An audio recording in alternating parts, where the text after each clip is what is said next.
Grand Rising, how are you guys doing? I hope that you guys are having a great morning. It's very early on the East Coast. It's about 7 o'clock, about 10 minutes to 7, and I'm just going to talk to you a little bit about the metaverse. I don't know, sometimes I'm meditating and thinking on things, and the Most High will reveal things to me. It just in the forms of questions that will pop up in my spirit, in my ruach. And one of the things about the metaverse that struck out in my spirit was, how will the metaverse affect us as a people? For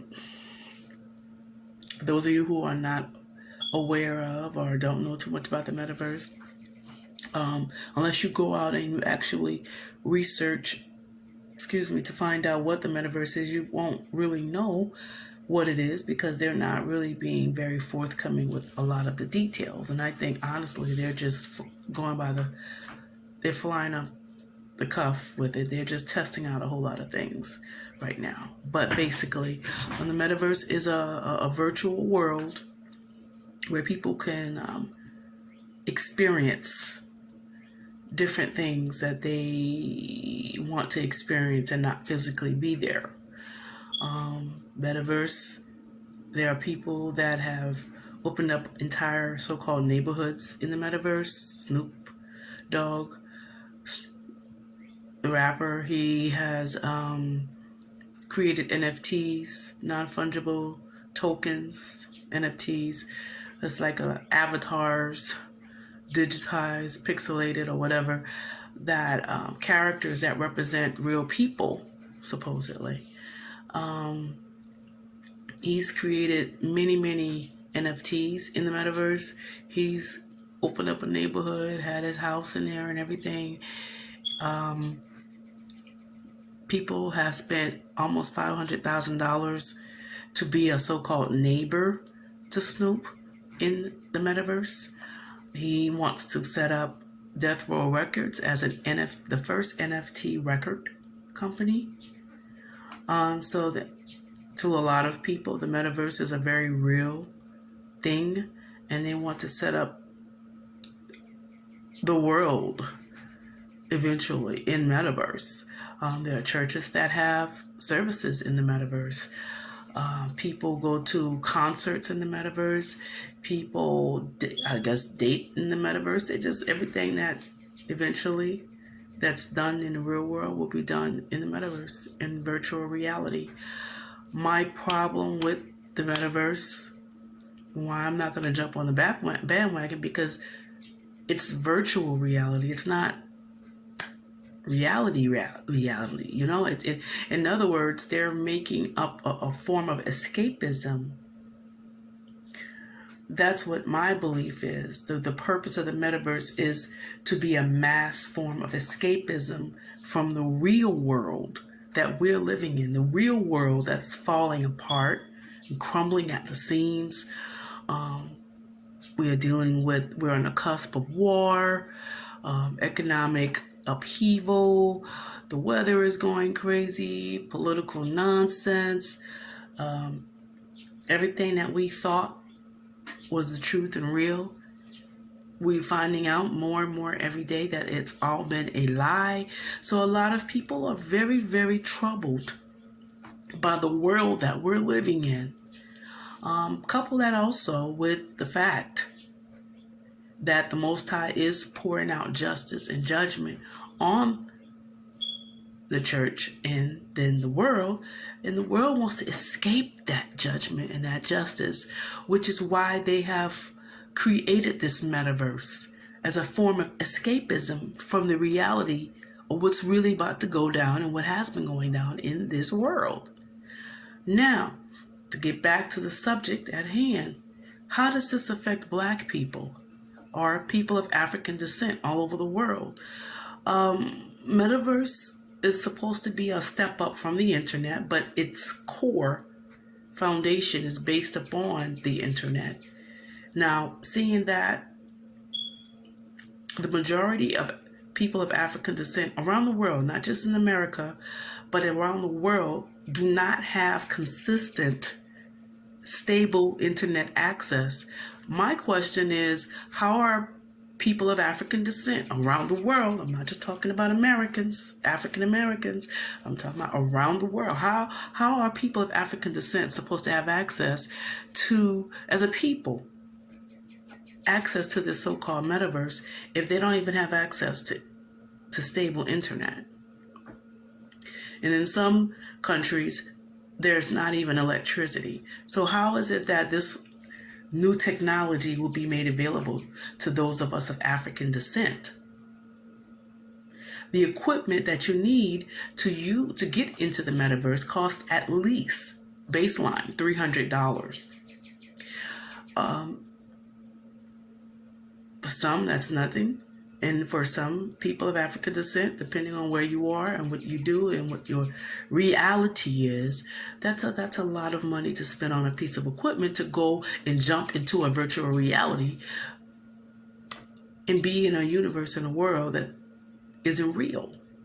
So most people of African descent are not going to opt to be a part of that unless they're people like celebrities like Snoop Dogg, who I'm not going to even venture into why he's so heavy into that right now. But people like Travis Scott, excuse me for spraying, and Snoop Dogg are going to, people with money to waste, basically, and people who are trying to escape reality, they're going to be the ones that go into there. Now, my next question is, once you do have a portion, because it's going to be a small portion of people of African descent that do have access, who are active and who are gaming, who are doing whatever, who are selling, trading, or whatever in the metaverse, how are you going to protect the people of African descent from racism? I know that people who created and came up with the idea of the metaverse, you're not as naive as to believe that you're not going to have racism in the metaverse. Oh, it's going to be more prevalent in the metaverse.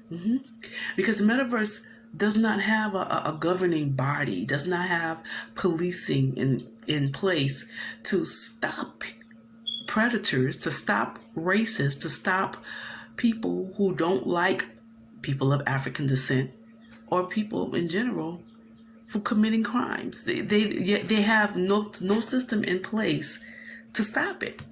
It's going to be like the virtual wild, wild west, basically.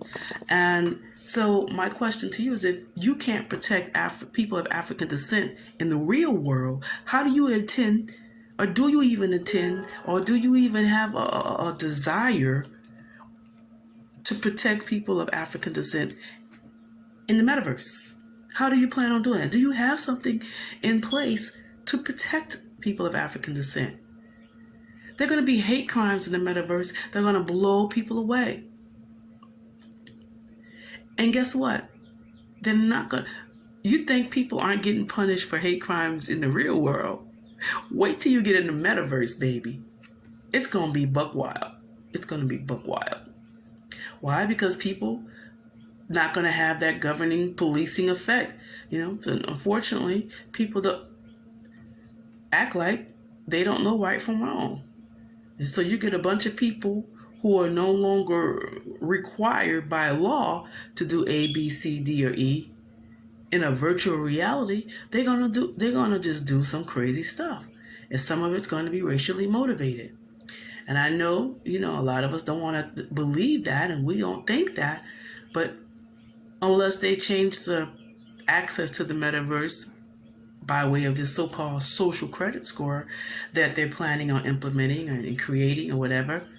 And part of having a good social credit score doesn't also include how politically correct you are, but how racist you are. And if it's determined that you are racist, you get a very low social credit score, and thus you won't have access to the metaverse. I don't even know if they've thought that far ahead of time. It's just that people are seeking ways to escape reality, and they have not thought it through. They have not sought the wisdom of the Most High on how does this metaverse affect society as a whole. 10, 20, 50 years from now. We haven't gone that far ahead. We just, people having church in the metaverse. Why? Because people are bored with their churches. They go when they are able to go physically, the services are boring. You hear the same recycled prophecies over and over again. People dance the same dance, speak the same tongue, the same prophecy that they've been prophesying for the past 20, 30 years. They still prophesying. Church has become mundane. So they're seeking out experiences. Since they can't get those experiences naturally in their churches, now let's seek out another experience. Let's go into church in the virtual world. Maybe the Ruach HaKodesh will show us some things there that we can't see here, that we're not able to receive and hear here. Do you see how crazy that is? But yet, this is what people are mobilizing to, if you will. They're seeking a form of that metaverse in all of its varied forms and infrastructures and usage. Bottom line, it is a form of escapism. People cannot deal with the reality that this world is crumbling around us as we speak, and they can't deal.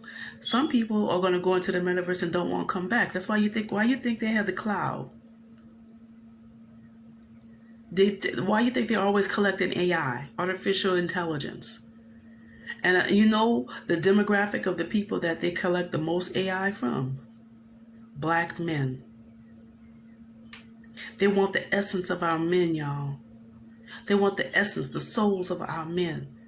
And they want to take it and digitize it and put it up in the cloud, put it up in the metaverse. And a lot of our men, not all of them, but a lot of them going to opt to stay in the metaverse once they get access in there. Why? Because they can't deal with the reality here.